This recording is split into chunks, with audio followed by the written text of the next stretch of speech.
Saat acara kumpul bersama arisan keluarga, ayahku bertanya dengan heran, "Sayang, kenapa kamu datang naik taksi? Apa mobil yang kami berikan saat ulang tahunmu sedang rusak?" Sebelum aku sempat menjawab, suamiku tersenyum dan berkata, "Mobil itu sekarang milik ibuku, dia lebih membutuhkan." Ayahku terdiam sejenak dan apa yang ia lakukan setelah itu membuatku benar-benar bangga padanya. Karena sebelum ceritanya dimulai, silahkan tulis di kolom komentar dari daerah mana saja teman-teman yang menonton cerita ini. Jangan lupa like dan subscribe agar channel ini bisa semakin berkembang dan bisa mempersembahkan cerita yang lebih menarik lagi. Suasana di rumah besar ayahku, Pak Surya, siang itu sangat meriah. Keluarga besar kami sedang berkumpul untuk arisan bulanan. Di halaman depan berjajar mobil-mobil mewah milik para paman dan sepupuku. Ada yang harganya ratusan juta, bahkan miliaran rupiah. Tapi di tengah kemewahan itu, aku justru datang dengan taksi biru yang berhenti tepat di depan gerbang.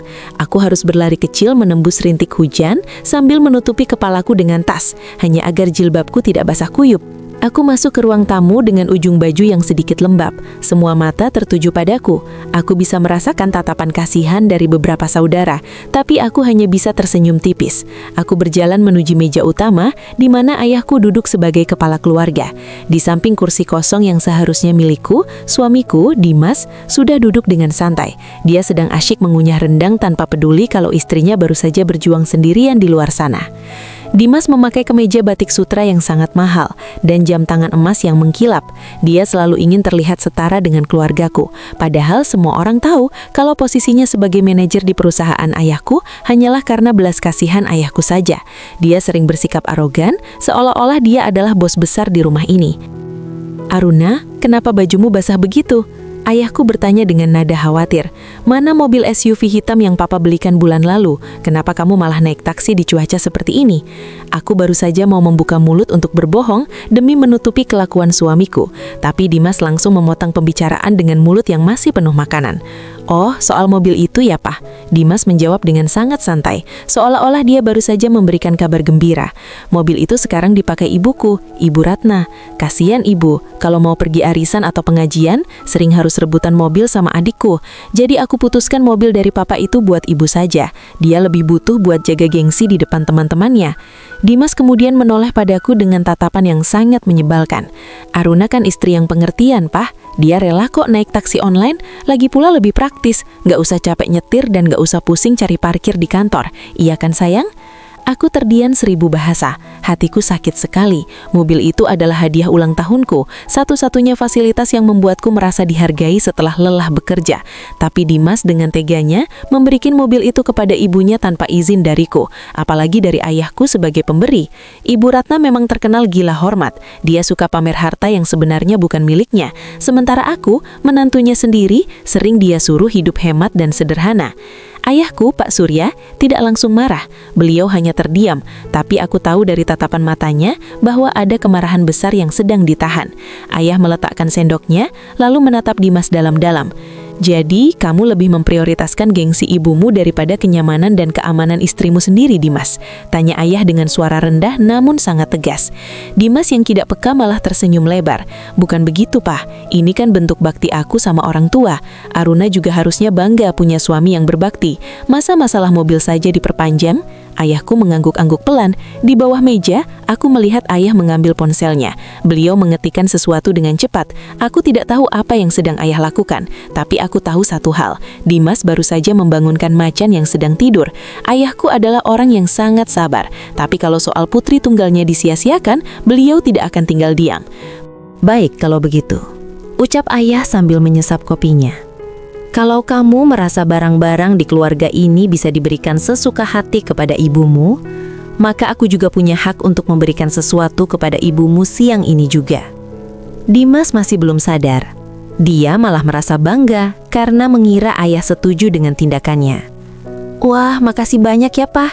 Ibu pasti senang kalau papa kasih hadiah lagi."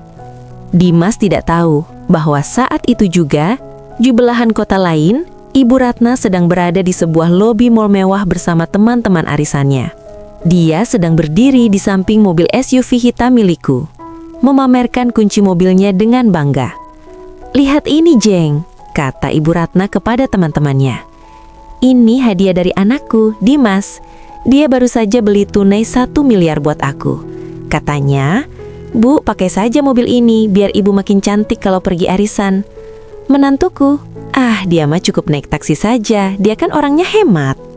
Teman-temannya memuji-muji Ibu Ratna, membuat hidungnya makin kembang kempis. Dia baru saja mau masuk ke dalam mobil dan menekan tombol start. Tapi tiba-tiba mobil itu mengeluarkan bunyi alarm yang sangat keras. Tit, tit, tit. Semua orang di lobi mall menoleh. Ibu Ratna panik. Dia mencoba menekan tombol kunci berkali-kali. Tapi mobil itu justru terkunci total secara otomatis. Di layar dashboard yang besar, muncul tulisan merah menyala. Akses ilegal. Aset diamankan perusahaan. Tidak lama kemudian, sebuah truk derek besar dengan logo perusahaan ayahku datang membelah kerumunan. 2 orang petugas keamanan berseragam hitam turun dengan wajah dingin. "Mohon maaf, Bu, mobil ini adalah inventaris PT Surya Perkasa yang sedang disalahgunakan. Kami mendapat perintah langsung dari pemilik perusahaan untuk menarik aset ini sekarang juga," kata salah satu petugas dengan suara lantang. Ibu Ratna teriak-teriak histeris. "Kalian gila ya? Ini mobil anakku bos di sana. Jangan macam-macam kalian." Tapi petugas itu tidak peduli. Mereka menunjukkan surat penarikan resmi. Di depan semua teman-teman sosialitanya, Ibu Ratna dipaksa turun dan melihat mobil yang baru saja dipamerkannya itu dikerek naik ke atas truk derek. Teman-temannya mulai mengeluarkan HP, merekam kejadian memalukan itu sambil berbisik-bisik. Ternyata cuma mobil kantor toh, kirain beneran punya sendiri. Ibu Ratna menangis meraung-raung di pinggir jalan. Wajahnya yang penuh bedak tebal luntur karena keringat dan air mata. Dia merasa dunianya runtuh seketika. Sementara di rumah ayah, Dimas masih asik makan, sama sekali tidak tahu kalau ibunya sedang dipermalukan di depan umum. Kembali ke meja makan, tiba-tiba HP Dimas berdering keras. Itu telepon dari ibunya. Dimas mengangkatnya dengan percaya diri, mengira ibunya mau pamer lagi. "Halo Bu, kenapa? Pasti lagi seneng ya naik mobil baru?" tanya Dimas dengan suara keras agar didengar semua orang. Tapi suara yang terdengar adalah jeritan histeris. "Dimas, mobilnya ditarik Dimas. Ibu malu. Ibu dipermalukan di mall. Cepat ke sini. Tolong Ibu." Wajah Dimas seketika berubah pucat pasi. Dia menatap ayahku dengan tatapan tidak percaya. Ayahku hanya menatapnya balik dengan senyuman yang sangat dingin. "Kenapa Dimas? Ibumu butuh jemputan. Mungkin kamu bisa menyuruhnya naik taksi online seperti yang kamu sarankan kepada istrimu tadi," kata ayah dengan tenang. Dimas berdiri dengan kasar sampai kursinya terjatuh. Papa tega sekali melakukan ini sama ibu saya. Itu cuma masalah mobil, Pak." Ayahku berdiri. Auranya berubah menjadi sangat mengintimidasi. "Itu bukan cuma masalah mobil, Dimas. Itu masalah harga diri putriku. Kamu sudah lancang memberikan aset keluargaku kepada ibumu tanpa izin. Dan satu hal lagi yang harus kamu tahu." Ayah melangkah mendekati Dimas. "Mulai jam 5 sore ini, kamu bukan lagi manajer di perusahaanku. Kamu dipecat secara tidak hormat karena penyalahgunaan aset perusahaan. Dan karena rumah yang kamu tempati sekarang adalah rumah dinas, kamu punya waktu sampai besok pagi untuk mengosongkan rumah itu dan mengembalikan kuncinya." Dunia seolah berhenti berputar bagi Dimas. Suara riuh rendah sanak saudara di ruang makan itu mendadak hilang, digantikan oleh denging panjang di telinganya. Kalimat ayah baru saja menghantamnya lebih keras daripada tamparan fisik manapun. Dipecat, diusir dari rumah dinas, kehilangan semua fasilitas mewah dalam hitungan detik. Dimas menatap ayah dengan mata yang melotot, berharap ini semua hanya lelucon atau gertakan sambal. Namun wajah Pak Surya tetap sedingin es. "Pak, Papa nggak bercanda kan?" Suara Dimas bergetar. Kegarangannya tadi menguap entah kemana. "Saya ini menantu Papa. Kalau saya dipecat, bagaimana nasib Aruna? Bagaimana Aruna mau makan kalau suaminya nggak punya kerjaan? Tolonglah, Pak, jangan bawa-bawa urusan kantor ke urusan keluarga." Ayahku menyesap kopinya perlahan, menatap Dimas seolah melihat seekor serangga kecil yang mengganggu. "Justru karena kamu keluarga, aku memberimu kesempatan selama 3 tahun ini, Dimas. Tapi kamu malah merasa menjadi pemilik dari apa yang bukan milikmu. Kamu bilang Aruna bisa naik taksi karena lebih praktis kan? Nah, sekarang aku ingin kamu juga merasakan kepraktisan itu. Mulai hari ini, kamu tidak lagi berhak atas mobil sedan dinas di depan. Kuncinya, serahkan sekarang." Dimas merogoh saku celananya dengan tangan yang gemetar hebat. Ia mengeluarkan kunci mobil sedan mewah yang selama ini ia bangga-banggakan di depan teman-temannya. Dengan berat hati, ia meletakkan kunci itu di atas meja marmer. Bunyi denting kunci itu terdengar seperti lonceng kematian bagi harga diri Dimas. Aku hanya bisa terdiam melihat pemandangan itu. Ada rasa perih di hatiku melihat suamiku dipermalukan, tapi rasa lega jauh lebih besar. Selama ini aku selalu ditekan oleh Dimas dan Ibu Ratna. Mereka selalu bilang bahwa aku beruntung mendapatkan Dimas. Padahal kenyataannya, Dimaslah yang menumpang hidup di atas fasilitas keluargaku. "Aruna, kamu jangan diam saja," Dimas membentakku, mencoba meluapkan kekesalannya padaku. "Bela suamimu, bilang sama papa kamu kalau aku nggak sengaja. Ini semua gara-gara kamu yang datang pakai taksi dan memancing keributan." "Cukup, Dimas," suara ayah menggelegar, membuat Dimas seketika menciut. "Jangan pernah membentak putriku di hadapanku. Kamu yang berbuat, kamu yang harus tanggung jawab. Sekarang, silahkan pergi dari sini. Ibumu sudah menunggumu di pinggir jalan dekat mall. Oh ya, ini ada sedikit uang untukmu." Ayah mengeluarkan selembar uang Rp100.000 dari dompetnya dan meletakkannya di samping kunci mobil. "Pakai ini untuk naik ojek, karena taksi premium mungkin terlalu mahal untuk orang yang baru saja kehilangan pekerjaan sepertimu." Wajah Dimas merah padam, antara malu, marah, dan panik.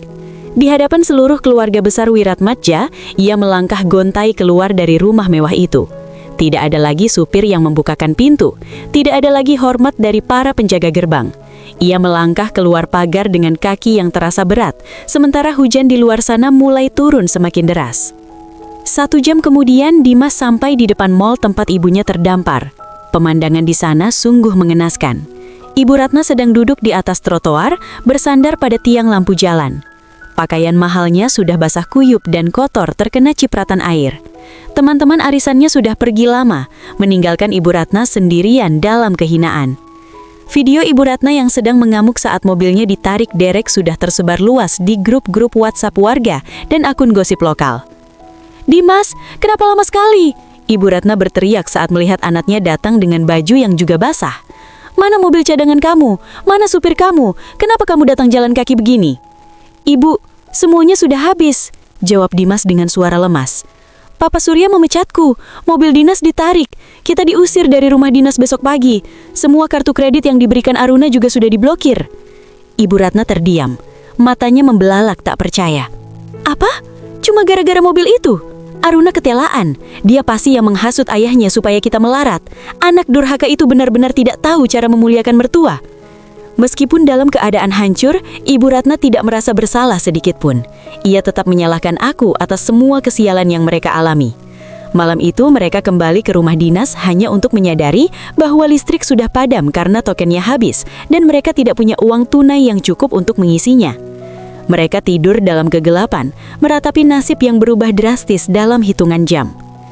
Keesokan harinya, penderitaan mereka baru benar-benar dimulai. Tim dari bagian aset perusahaan ayahku datang pukul 8 pagi. Mereka tidak datang dengan tangan kosong. Mereka membawa truk untuk mengangkut semua barang yang merupakan fasilitas perusahaan. Sofa, tempat tidur, televisi besar, bahkan kulkas yang isinya masih penuh pun ikut dibawa. Dimas dan Ibu Ratna hanya bisa berdiri di pinggir jalan, memeluk beberapa koper berisi pakaian mereka. Tetangga-tetangga sekitar yang biasanya merasa risih dengan kesombongan Ibu Ratna, kini keluar dari rumah masing-masing. Bukan untuk menolong, tapi untuk menonton drama nyata yang sedang berlangsung. "Duh, kasihan ya, biasanya sombong banget pamer tas baru, sekarang malah diusir," bisik seorang tetangga yang suaranya sengaja dikeraskan. "Itulah, makanya jangan suka merendahkan orang lain. Katanya menantu kesayangan, kok malah diusir kayak kucing?" sahut yang lain sambil tertawa kecil. Ibu Ratna menutupi wajahnya dengan syal, merasa malu luar biasa. Sementara Dimas terus mencoba menghubungi nomor teleponku, tapi aku sudah memblokir semua akses komunikasinya. Aku butuh waktu untuk bernafas. Aku butuh waktu untuk menyadari bahwa selama ini aku terjebak dalam hubungan yang beracun. Kembali ke masa-masa di mana semuanya baru dimulai, jauh sebelum insiden taksi itu terjadi. Sebenarnya bibit kehancuran rumah tangga Aruna dan Dimas sudah tertanam sejak malam pertama pernikahan mereka. Aruna teringat saat itu, di kamar pengantin yang didekorasi dengan bunga-bunga segar seharga puluhan juta, Dimas tidak membicarakan tentang masa depan cinta mereka. Ia justru sibuk menghitung jumlah amplop dari rekan-rekan bisnis Pak Surya. Aruna, lihat ini, pamanmu yang dari Surabaya kasih kado apa? Kok amplopnya tipis sekali? Padahal dia kan pemilik pabrik baja. Celetuk Dimas malam itu dengan nada meremehkan. Aruna yang saat itu masih sangat mencintai Dimas hanya bisa tersenyum sabar. Sudahlah mas, pemberian itu kan soal keikhlasan, bukan jumlahnya. Kita sudah lebih dari cukup dengan apa yang papa kasih. Tapi Dimas tidak pernah merasa cukup. Baginya menikahi Aruna adalah tiket masuk menuju kehidupan kelas atas yang selama ini hanya ia lihat di televisi. Sejak hari itu, Dimas mulai menuntut gaya hidup yang berlebihan. Ia meminta Aruna membujuk ayah Surya agar memberinya posisi manajer, meski pengalamannya masih sangat minim. Karena rasa sayang pada putrinya, Pak Surya mengabulkan permintaan itu. Namun, bukannya belajar bekerja dengan benar, Dimas malah menghabiskan waktunya untuk memerintah para staf dengan kasar dan menggunakan anggaran kantor untuk makan siang mewah bersama ibunya, Ibu Ratna. Ibu Ratna sendiri adalah sosok yang terus-menerus mengipasi api kesombongan Dimas. Dimas, kamu itu sekarang sudah jadi menantu orang terkaya. Jangan pakai sepatu lokal lagi. Memalukan ibu kalau kita kumpul arisan keluarga besar kita. Kamu harus terlihat lebih hebat dari sepupu-sepupumu. Itulah yang selalu Ibu Ratna bisikkan di telinga Dimas setiap hari. Puncaknya adalah saat mobil SUV mewah itu tiba di garasi rumah mereka. Itu adalah hadiah ulang tahun Aruna yang ke-27. Ayah Surya membelikan mobil itu khusus untuk Aruna agar Aruna merasa nyaman saat hamil muda, sesuatu yang saat itu sedang mereka rencanakan. Namun hanya 2 hari setelah mobil itu parkir di garasi, Ibu Ratna datang berkunjung. Wah, mobil ini gagah sekali Dimas. Kursinya empuk, ada pemanasnya pula. Ibu rasa kalau ibu pakai mobil ini ke pertemuan persatuan istri pensiunan minggu depan, semua mata pasti akan tertuju pada ibu. Si Jengsri yang suka pamer mobil kecilnya itu pasti akan langsung diam 1000 bahasa. Kata Ibu Ratna sambil mengusap kap mobil dengan mata berbinar serakah. Tanpa bertanya pada Aruna, Dimas langsung menyerahkan kunci mobil itu kepada ibunya. Pakai saja Bu, Aruna kan punya banyak mobil. Kalaupun dia nggak ada mobil, dia bisa naik taksi. Dia kan orangnya nggak suka pamer, jadi nggak butuh mobil sebagus ini. Kejadian itulah yang akhirnya membawa kita pada hari arisan keluarga yang menentukan itu. Hari di mana Aruna datang dengan taksi, dengan baju basah, dan dengan hati yang sudah hancur berkeping-keping. Saat di meja makan itu, ketika ayah Surya bertanya, sebenarnya Aruna ingin sekali meledak. Ia ingin berteriak bahwa suaminya adalah pencuri kecil yang merampok kebahagiaannya demi gengsi sang ibu. Tapi Aruna adalah wanita didikan Wiratmaja. Ia tahu kemarahan yang berteriak-teriak tidak akan menyelesaikan masalah. Kemarahan yang tenang dan terencana adalah senjata yang jauh lebih mematikan. Di sela-sela makan siang yang tegang itu, sebelum ayah Surya mengaktifkan penarikan aset, sebenarnya ada sebuah percakapan singkat di dapur antara Aruna dan ayahnya. Papa, apakah Aruna jahat kalau Aruna ingin Mas Dimas belajar apa artinya kehilangan? Tanya Aruna dengan suara lirih. Pak Surya mengelus kepala putrinya. Tidak nak, itu namanya pendidikan. Jika kamu terus membiarkannya menginjak-injak harga dirimu, kamu bukan sedang mencintainya. Kamu sedang menghancurkannya dengan membiarkan dia menjadi iblis. Papa akan bereskan ini semua. Kamu cukup berdiri tegak dan jangan pernah menoleh ke belakang. Keputusan Pak Surya untuk menarik mobil di mal bukan tanpa alasan. Beliau sengaja memilih waktu dan tempat di mana Ibu Ratna sedang berada di puncak kesombongannya. Pak Surya ingin Ibu Ratna merasakan jatuh dari ketinggian yang paling maksimal. Rasa malu di depan teman-teman arisannya adalah hukuman yang jauh lebih berat bagi Ibu Ratna daripada sekedar kehilangan mobil. Sore itu setelah penarikan aset di mal selesai, laporan dari tim keamanan masuk ke ponsel Pak Surya. Beliau melihat video rekaman Ibu Ratna yang terduduk di aspar, memohon-mohon pada petugas derek. Pak Surya menunjukkan video itu pada Aruna. Lihat ini Aruna, inilah hasil dari orang yang membangun kebahagiaan di atas penderitaan orang lain. Mereka tidak sadar bahwa apa yang mereka pamerkan sebenarnya adalah pinjaman yang bisa ditarik kapan saja oleh pemilik aslinya. Sementara itu Dimas yang masih di rumah dinas saat itu sedang sibuk menelpon teman-temannya mencoba meminjam uang karena kartu kreditnya tiba-tiba ditolak saat ia ingin memesan makanan cepat. Tidak ada satupun temannya yang mengangkat telepon. Selama ini Dimas hanya berteman dengan orang-orang yang juga hanya mencari keuntungan darinya. Begitu kabar pemecatannya tersebar, mereka menghilang seperti asap ditiup angin. Malam itu di rumah dinas yang gelap gulita karena token listrik habis, Dimas dan Ibu Ratna bertengkar hebat. Ini semua gara-gara ibu. Kalau ibu nggak minta mobil itu, kita nggak akan jadi begini. Bentak Dimas. Loh, kok ibu? Kamu kan laki-laki. Harusnya kamu bisa dong kendalikan istrimu. Kamu yang lemah, Dimas. Kamu nggak becus jadi suami. Balas Ibu Ratna tidak mau kalah. Pertengkaran itu terus berlanjut hingga subuh. Mereka yang dulu sering menghina orang-orang miskin, kini merasakan betapa dinginnya malam tanpa lampu dan betapa perihnya perut yang hanya diisi air keran. Pagi harinya saat tim Aset datang untuk mengosongkan rumah, Dimas benar-benar kehilangan akal sehatnya. Ia mencoba memukul salah satu petugas keamanan, namun dengan mudah ia dilumpuhkan dan diseret keluar halaman. Pemandangan itu disaksikan oleh seluruh penghuni kompleks. Dimas, sang manajer yang dulu selalu memacu mobilnya dengan kencang tanpa menyapa tetangga, kini tersungkur di tanah dengan koper yang isinya berantakan. Ia melihat Aruna lewat dengan mobil barunya, yaitu sebuah mobil yang jauh lebih mewah dari SUV sebelumnya, namun Aruna tidak berhenti. Aruna hanya menatap lurus ke depan, memberikan kesan bahwa Dimas hanyalah bagian dari masa lalu yang sudah membusuk. Karena tidak punya tempat tinggal, Dimas terpaksa membawa ibunya ke sebuah rumah kontrakan sempit di gang sempit pinggiran kota. Rumah itu hanya terdiri dari satu ruang tamu merangkap dapur dan satu kamar tidur kecil yang pengap. Dindingnya hanya dicat putih kusam dan lantainya hanya berupa semen kasar. Dimas, ibu nggak mau tinggal di tempat sampah seperti ini. Ibu bisa sesak nafas di sini. Ibu, tolong mengerti. Kita cuma punya uang sisa di tabungan pribadiku yang nggak seberapa. Ini pun cuma cukup untuk bayar kontrakan ini selama 3 bulan. Kita nggak punya pilihan lain. Bentak Dimas yang mulai kehilangan kesabaran. Ibu Ratna menangis terseduh-seduh. Ia merindukan kasur empuk dan AC yang dingin. Sementara Dimas duduk di lantai semen, menatap layar HT-nya yang retak. Ia mulai mencari lowongan pekerjaan di aplikasi, tapi setiap kali ia memasukkan nama perusahaannya yang dulu, ia teringat bahwa ia tidak punya surat referensi kerja. Siapa yang mau mempekerjakan seorang manajer yang dipecat karena penggelapan aset?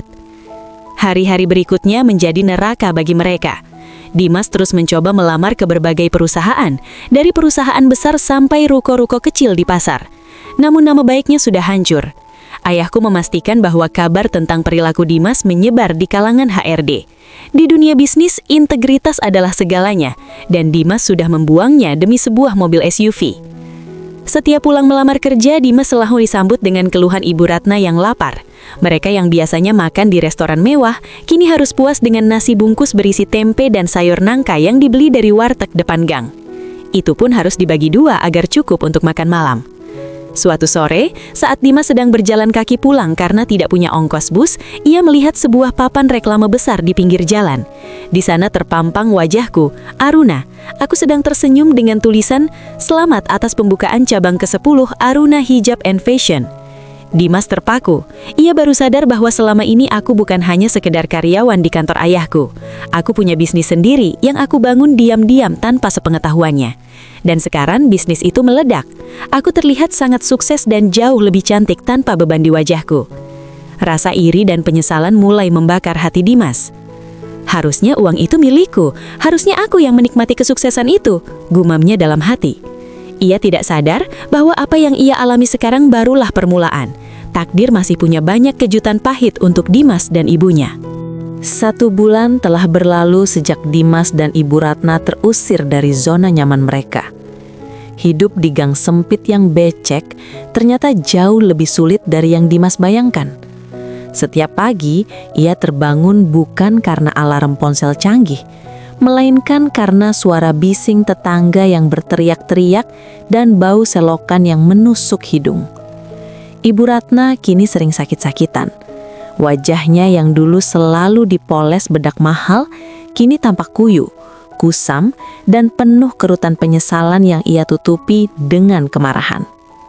"Dimas, ibu nggak kuat kalau makan tempe terus setiap hari. Tenggorokan ibu sakit," keluh Ibu Ratna sambil melempar bungkus nasi warteg ke lantai. "Mana istrimu itu? Masa dia tega biarkan mertuanya makan makanan sampah begini? Kamu harus cari dia, Dimas. Tuntut hak kamu."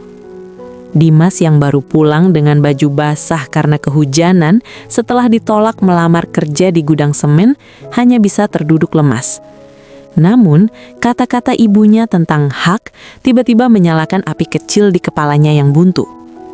"Dimas benar," gumam Dimas. 3 tahun aku menikah dengan Aruna. Selama itu kami mengumpulkan harta.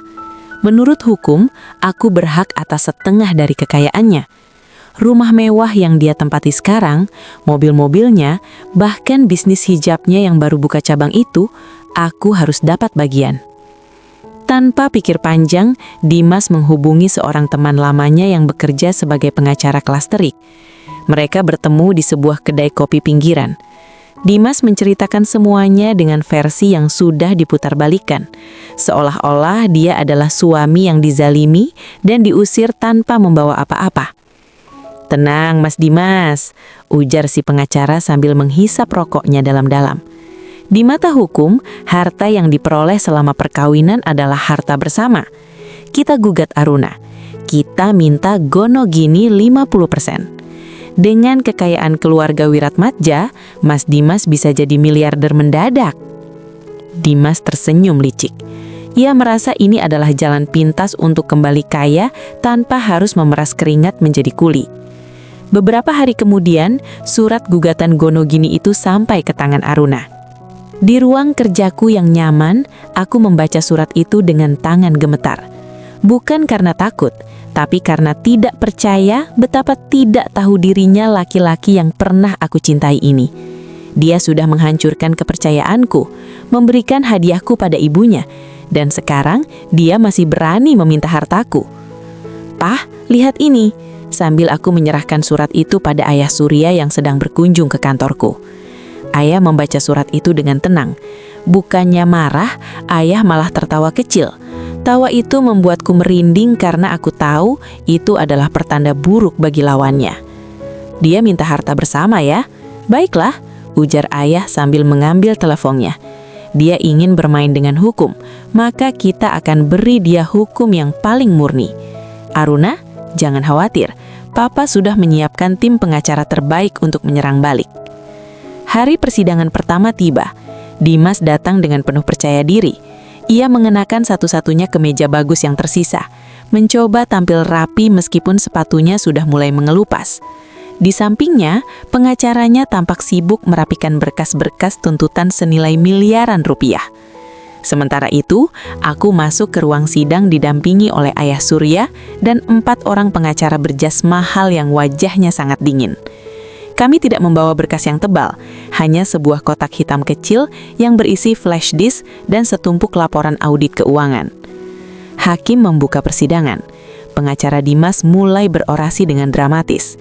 Ia menceritakan betapa menderitanya Dimas yang diusir di tengah hujan, bagaimana Dimas telah berkorban menjadi manajer demi perusahaan keluarga, dan menuntut pembagian rumah, mobil SUV, serta saham di bisnis hijabku yang baru buka cabang itu. Aku harus dapat bagian. Pengacara Dimas menyeru dengan bangga. Klien kami menuntut haknya atas harta bersama senilai total 5 miliar rupiah. Setelah mereka selesai, pengacara utamaku, Pak Bram, berdiri dengan tenang. Ia menyesuaikan kacamatanya, lalu menatap Dimas dengan tatapan merendahkan. "Yang mulia hakim," suara Pak Bram terdengar sangat berwibawa di ruang sidang yang sunyi itu. "Kami tidak keberatan dengan adanya pembagian harta bersama. Namun sebelum membagi harta, kita harus membagi hutang bersama terlebih dahulu." Dimas menterenyit kening. "Utang apa? Aku nggak punya utang," teriaknya spontan. "Diam, saudara tergugat," tegur hakim. Pak Bram melanjutkan. "Kami telah melakukan audit forensik terhadap rekening kartu kredit tambahan milik klien kami Aruna yang dipegang oleh saudara Dimas dan ibunya, Ibu Ratna. Selama 3 tahun, ditemukan penggunaan dana yang tidak masuk akal untuk kepentingan pribadi pihak ketiga, yaitu Ibu Ratna. Satu persatu bukti dipaparkan di layar besar ruang sidang. Foto-foto tas mewah yang dipamerkan Ibu Ratna di media sosial, lengkap dengan struk pembeliannya yang didebit dari rekening Aruna. Biaya renovasi rumah Ibu Ratna di kampung, pembelian emas batangan, hingga biaya liburan keluarga besar Dimas ke luar negeri yang semuanya menggunakan uang pribadiku tanpa izin tertulis. Total dana yang digelapkan oleh saudara Dimas dan ibunya selama 3 tahun pernikahan mencapai angka 2,7 miliar rupiah. Menurut undang-undang, karena penggunaan dana ini dilakukan tanpa persetujuan istri dan tidak digunakan untuk keperluan rumah tangga inti, maka ini dikategorikan sebagai hutang pribadi suami kepada istri yang harus dikembalikan secara utuh. Jelas Pak Bram. Wajah Dimas yang tadinya tegak, kini mulai merosot. Keringat dingin mengucur dari pelipisnya. Bukan hanya itu, tambah Pak Bram sambil mengeluarkan berkas lain. Mobil SUV yang ditarik tempo hari adalah aset perusahaan PT Surya Perkasa. Biaya penyusutan nilai mobil akibat pemakaian kasar oleh Ibu Ratna, ditambah biaya kerusakan sistem yang dilakukan secara sengaja saat penarikan, ditaksir mencapai 400 juta rupiah. Kami juga menuntut ganti rugi tersebut. Pengacara Dimas mulai gelagapan. Ia membisikkan sesuatu ke telinga Dimas, tapi Dimas hanya bisa bengong. Jadi, simpul Pak Bram, jika saudara Dimas meminta harta bersama senilai 2,5 miliar atau setengah dari aset Aruna, maka ia harus dikurangi dengan hutang pribadinya senilai 3,1 miliar. Artinya, alih-alih mendapatkan uang, saudara Dimas justru berutang kepada klien kami sebesar 600 juta rupiah yang harus dibayar tunai. Ketukan pala hakim terdengar nyaring. Dimas hampir jatuh dari kursinya. Ia yang tadinya bermimpi keluar dari gedung pengadilan sebagai orang kaya, kini justru terancam menjadi narapidana jika tidak bisa membayar ganti rugi tersebut. Di luar ruang sidang, Ibu Ratna sudah menunggu dengan wajah penuh harap. "Gimana Dimas? Kita dapat berapa miliar? Bisa beli rumah baru kan?" Dimas menepis tangan ibunya dengan kasar. "Miliar apa, Bu? Kita malah punya utang ke Aruna. Rumah ibu di kampung terancam disita buat bayar utang-utang ibu yang suka pamer itu. Aruna bukan lagi menantumu, Bu. Dia sudah resmi menggugat cerai hari ini," teriak Dimas frustasi. Aku berjalan melewati mereka tanpa menoleh sedikit pun. Ayah Surya merangkul bahuku dengan bangga. Aku merasa seolah beban seberat gunung baru saja terangkat dari pundakku. Aku belajar satu hal hari ini. Orang yang mencoba merampas milik orang lain dengan cara yang tidak benar, pada akhirnya akan kehilangan miliknya yang paling berharga sekalipun. Penderitaan Dimas tidak berhenti di sana. Karena ia tidak mampu membayar utang 600 juta tersebut, pihak pengadilan mulai melakukan eksekusi. Rumah ibunya di kampung yang menjadi kebanggaan mereka satu-satunya, kini dipasangi pelang dalam pengawasan pengadilan. Setiap hari, ada orang-orang berbadan besar yang datang ke kontrakan sempit mereka untuk menagih. Dimas tidak berani keluar rumah. Ia ketakutan setiap kali mendengar suara motor berhenti di depan gang. Kehidupannya yang dulu penuh kemewahan, kini berubah menjadi pelarian yang tak berujung. 1 minggu kemudian, karena stres yang memuncak, Ibu Ratna tiba-tiba jatuh pingsan saat sedang mencuci baju di sumur umum. Mulutnya miring dan tangannya tidak bisa digerakkan. Dimas panik. Ia tidak punya uang untuk membawa ibunya ke rumah sakit besar. Ia terpaksa membawa ibunya ke puskesmas dengan gerobak sampah karena tidak ada ambulans yang mau datang ke gang sempit itu tanpa jaminan biaya. Dokter bilang Ibu Ratna terkena serangan stroke. Biaya perawatannya mahal, sedangkan Dimas sudah tidak punya apa-apa lagi. Di ruang tunggu puskesmas yang pengap, Dimas menangis sejadi-jadinya. Ia teringat bagaimana dulu ia menghambur-hamburkan uang Aruna untuk hal-hal yang tidak penting. Dan sekarang, untuk membeli obat ibunya saja ia harus mengemis. Waktu seolah merayap dengan sangat kejam bagi Dimas. Di sebuah petak kontrakan yang lebih mirip gudang kayu, aroma balsem murah dan bau lembab menjadi teman setianya setiap hari. Ibu Ratna kini hanya bisa terbaring di atas kasur lantai yang tipis. Separuh tubuhnya lumpuh akibat serangan stroke, dan suaranya yang dulu melengking tajam saat memaki-maki Aruna, kini hanya berupa erangan tidak jelas yang sulit dimengerti. Hari yang dinantikan sekaligus ditakuti oleh Dimas akhirnya tiba. Ruang sidang pengadilan agama pagi itu terasa begitu mencekam. Aruna datang dengan didampingi oleh tim pengacara hukum paling disegani di negeri ini. Ia mengenakan setelan blazer berwarna biru dongker yang memberikan kesan sangat profesional dan kuat. Tidak ada lagi sisa air mata di matanya. Yang ada hanyalah ketegasan seorang wanita yang telah menemukan kembali harga dirinya. Di seberang sana, Dimas duduk bersandar pada kursi kayu yang keras.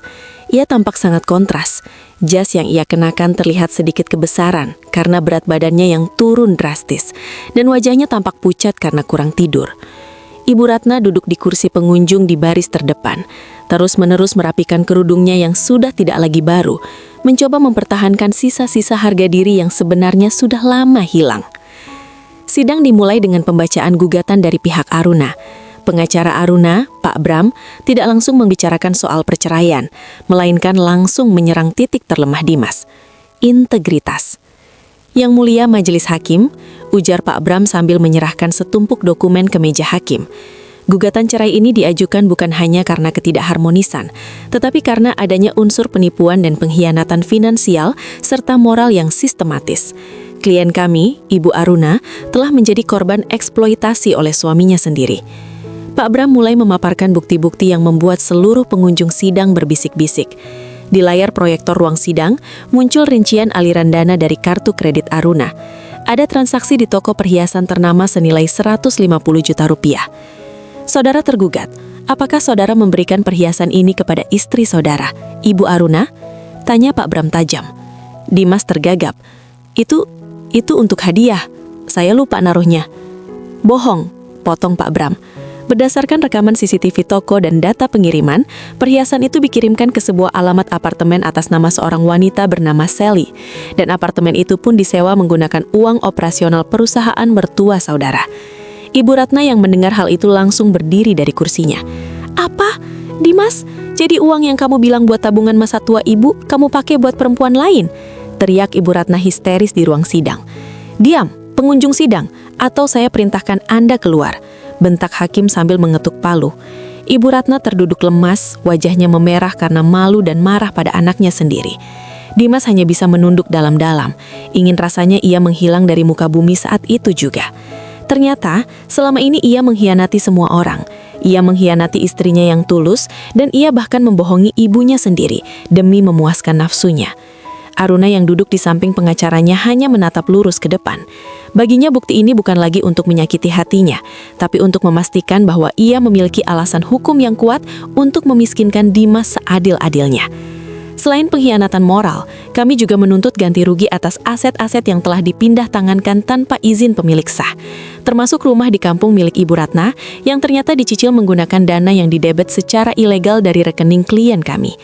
Kami meminta pengadilan untuk menyita rumah tersebut sebagai bagian dari pengembalian kerugian.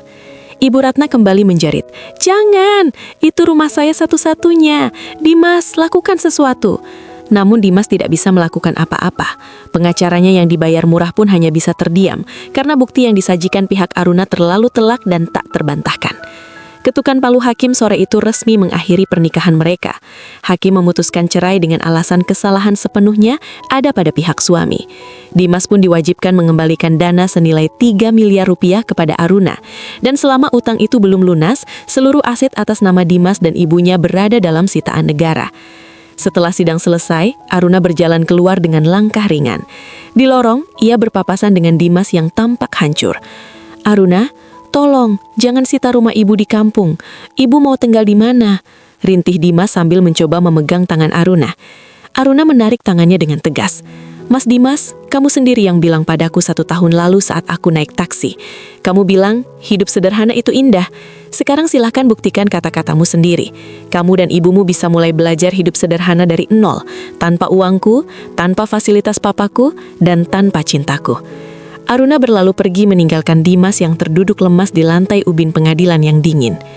1 bulan kemudian, eksekusi rumah di kampung dilakukan.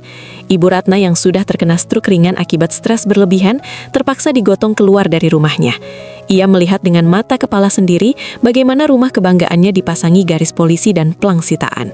Tidak ada satupun warga kampung yang membela, karena selama ini Ibu Ratna sangat angkuh dan sering meremehkan tetangganya. Dimas membawa ibunya kembali ke kota, ke kontrakan sempit yang jauh lebih buruk dari sebelumnya. Di sana, ia hidup dari belas kasihan warga sekitar. Dimas bekerja serabutan, dari mencuci piring di warung tenda hingga menjadi kuli bangunan jika tenaganya dibutuhkan. Suatu malam saat hujan turun sangat deras dan atap kontrakannya bocor di mana-mana, Dimas duduk di samping ibunya yang sedang meracau memanggil nama Aruna. Dimas melihat tangan ibunya yang kini kurus kering. Tidak ada lagi cincin emas yang dulu melingkar di sana.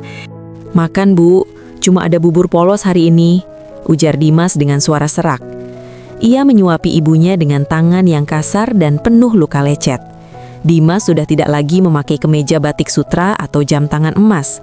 Pakaiannya kini hanyalah kaos oblong tipis yang sudah berlubang di bagian pundak dan celana kain yang warnanya sudah pudar. Untuk menyambung hidup dan membeli obat ibunya, Dimas terpaksa bekerja di pasar induk sebagai kuli panggul. Setiap pukul 2 dini hari, saat udara malam menusuk tulang, Dimas harus sudah berada di bak truk-truk besar yang membawa karung beras dan sayuran. Ia memanggul beban seberat 50 kg di punggungnya, berjalan tertatih-tatih di atas aspal pasar yang becek oleh sisa sampah dan air hujan. Setiap langkahnya terasa menyiksa, tulang belakangnya seolah mau patah. Namun bayangan wajah penagih utang dan wajah ibunya yang sakit memaksanya untuk terus melangkah. Suatu pagi setelah selesai memanggul 100 karung beras, Dimas duduk di pinggir jalan pasar sambil mengusap keringatnya dengan handuk kumal. Ia menerima upah hariannya, beberapa lembar uang 10 ribuan yang kotor.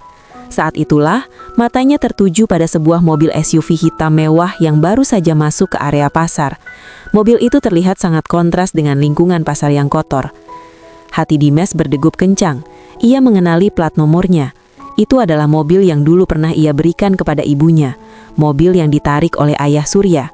Tapi kali ini mobil itu berhenti di depan sebuah tenda besar bertuliskan Yayasan Cahaya Aruna, Bakti Sosial Sembako Gratis.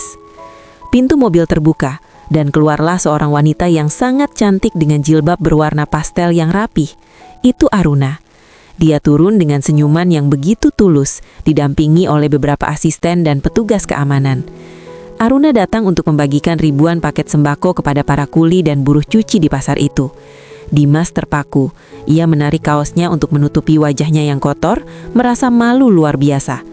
Ia berdiri di belakang kerumunan kuli lainnya, ikut mengantre paket sembako karena ia memang sangat membutuhkannya untuk makan malam ini. Saat giliran Dimas tiba, Aruna memberikan paket sembako itu secara langsung. Tangan Aruna yang halus bersentuhan dengan tangan Dimas yang kasar dan penuh daki. Aruna sempat terdiam sejenak. Ia menatap mata laki-laki di hadapannya. Meskipun wajah Dimas tertutup kain, Aruna sepertinya mengenali sorot mata itu. "Ini paketnya, Pak. Semoga bermanfaat untuk keluarga di rumah," ujar Aruna dengan nada suara yang tenang, tanpa ada kebencian sedikit pun. Dimas tidak berani bersuara. Ia hanya menunduk dalam, mengambil paket itu, lalu lari menjauh secepat mungkin. Di sudut pasar yang gelap, Dimas membuka paket sembako itu. Di dalamnya ada beras, minyak goreng, gula, dan sebuah amplop kecil bertuliskan untuk tambahan biaya berobat. Isinya uang 1 juta rupiah. Dimas jatuh terduduk di atas tanah yang becek. Ia menangis terseduh-seduh sambil memeluk paket sembako itu. "Aruna, maafkan aku. Aku laki-laki bodoh," rintihnya pelan. Ia menyadari bahwa wanita yang dulu ia sia-siakan, wanita yang ia anggap cukup naik taksi saja, sekarang justru menjadi malaikat penolong yang bahkan tidak membalas kejahatannya dengan dendam. Sementara itu, kehidupan Aruna melesat bak roket. Setelah resmi bercerai, Aruna tidak hanya sukses di bisnis fashion, tapi ia juga mulai merambah ke dunia investasi properti dan ekspor-impor. Ayah Surya memberinya kepercayaan penuh untuk memegang salah satu anak perusahaan besar. Aruna membuktikan bahwa tanpa Dimas, ia justru jauh lebih bersinar. Aruna sering diundang menjadi pembicara di seminar-seminar kewirausahaan tingkat nasional. Ia menjadi simbol wanita mandiri yang bangkit dari keterpurukan. Namun di balik semua kemewahan itu, Aruna tetaplah sosok yang rendah hati. Ia selalu ingat pesan ayahnya, "Harta adalah amanah. Jika kamu menggunakannya untuk menindas orang lain, maka harta itu akan menjadi api yang membakarmu sendiri." 2 tahun kemudian, kabar duka datang dari kontrakan sempit di pinggiran kota. Ibu Ratna meninggal dunia dalam kesunyian. Tidak ada teman arisannya yang datang melayat. Tidak ada karangan bunga mewah yang berjajar di depan rumah. Hanya ada Dimas yang duduk sendirian di samping jenazah ibunya, meratapi segala kesombongan yang pernah mereka miliki. Dimas tidak punya uang untuk biaya pemakaman yang layak. Ia kembali mengemis ke sana kemari. Tapi tidak ada tetangga yang mau meminjamkan uang karena mereka tahu Dimas tidak punya pekerjaan tetap. Dalam keputusasaannya, Dimas berjalan kaki berpuluh kilometer ke kantor pusat Wiratmaja Group. Ia berdiri di depan lobi gedung yang megah, tempat ia dulu pernah menjadi manajer yang sombong. Para satpam yang dulu menyapanya dengan hormat, kini memandangnya dengan jijik dan curiga. "Mau apa kamu di sini, gembel?"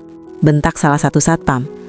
"Tolong, saya mau ketemu Ibu Ratna. Ibu saya meninggal," rintih Dimas dengan suara serak. Kebetulan, saat itu Aruna baru saja keluar dari lift menuju mobilnya. Ia melihat keributan di lobi. Saat melihat Dimas yang bersimpuh di lantai dengan pakaian compang-camping, Aruna menghentikan langkahnya. "Biarkan dia bicara," kata Aruna pada satpam. Dimas merangkak mendekati kaki Aruna. "Aruna, tolong aku. Ibu sudah nggak ada. Aku nggak punya uang buat menguburkan ibu. Tolonglah, kali ini saja. Aku janji nggak akan ganggu kamu lagi." Aruna menatap laki-laki mantan suaminya itu dengan rasa iba yang mendalam. Ia memberikan isyarat kepada asistennya. "Urus semua biaya pemakaman Ibu Ratna, berikan tempat pemakaman yang layak, dan berikan laki-laki ini uang untuk ongkos pulang." "Terima kasih Aruna, terima kasih," tangis Dimas pecah. Setelah pemakaman Ibu Ratna yang dibiayai oleh belas kasihan mantan istrinya, Dimas merasa jiwanya telah mati bersama raga ibunya. Ia tidak lagi memiliki alasan untuk bertahan di hiruk-pikuk kota yang hanya mengingatkannya pada setiap inci kegagalannya. Dengan satu tas ransel usang berisi beberapa potong baju dan kenangan pahit, Dimas menaiki bus kelas ekonomi paling murah menuju sebuah desa terpencil di kaki gunung, tempat yang tidak tersentuh oleh sinyal internet yang kuat, tempat di mana tidak ada orang yang akan mengenalinya sebagai Dimas si manajer gagal.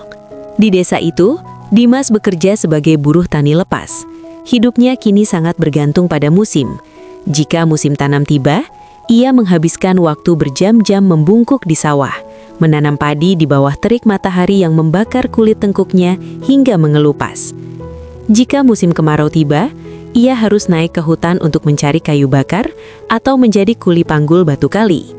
Tangannya yang dulu halus karena terbiasa memegang pena mahal dan kemudi mobil mewah, kini berubah menjadi kasar, hitam, dan penuh dengan pecah-pecah sedalam retakan tanah di musim kering. Seringkali saat ia sedang beristirahat di gubuk sawah, memakan nasi tiwul dengan garam, ingatannya melayang kembali ke ruang makan megah Pak Surya. Ia teringat rasa daging wagyu yang dulu ia kunyah dengan angkuh sambil menghina Aruna yang kehujanan. Kini, seteguk air kendi yang terasa dingin di tenggorokannya sudah terasa seperti kemewahan yang luar biasa. "Kenapa aku dulu begitu buta?" bisiknya pada angin gunung yang dingin. Penyesalan itu tidak lagi datang dalam bentuk tangisan histeris, melainkan dalam bentuk kesunyian yang mencekik. Dimas menyadari bahwa selama ini ia tidak pernah benar-benar mencintai ibunya dengan cara yang benar. Ia hanya mencintai gengsi yang ibunya tuntut, dan ia menggunakan Aruna sebagai tumbal untuk memenuhi nafsu kesombongan tersebut. Sementara itu, di ibu kota, nama Aruna Wiratmadja telah bermutasi menjadi sebuah ikon kekuatan wanita Asia. Bisnis hijab dan fashion muslimnya tidak lagi hanya sekedar butik, melainkan telah menjadi imperium tekstil yang mempekerjakan ribuan janda dan wanita kurang mampu. Aruna membangun pabrik-pabrik dengan fasilitas penitipan anak dan sekolah gratis bagi anak-anak karyawannya. Ia tidak hanya menjual pakaian, ia menjual harapan. Ekspansi bisnis Aruna merambah hingga ke London, Dubai, dan Paris. Ia sering terlihat di sampul majalah bisnis internasional sebagai wanita yang mengubah wajah fashion muslim dunia. Namun, bagi Aruna, prestasi terbesarnya bukanlah saat ia berjabat tangan dengan Perdana Menteri atau perancang busana dunia, melainkan saat ia bisa pulang ke rumah dan disambut oleh suaminya Dr. Adrian dan putra kecil mereka yang tampan. Dr. Adrian adalah sosok yang sangat berbeda dari Dimas. Ia tidak pernah menanyakan berapa keuntungan perusahaan Aruna hari ini. Ia justru selalu bertanya, "Sayang, apakah hari ini hatimu bahagia?" Adrian selalu mendukung kegiatan sosial Aruna tanpa sedikit pun merasa terintimidasi oleh kekayaan istrinya. Mereka adalah dua jiwa yang saling mengisi.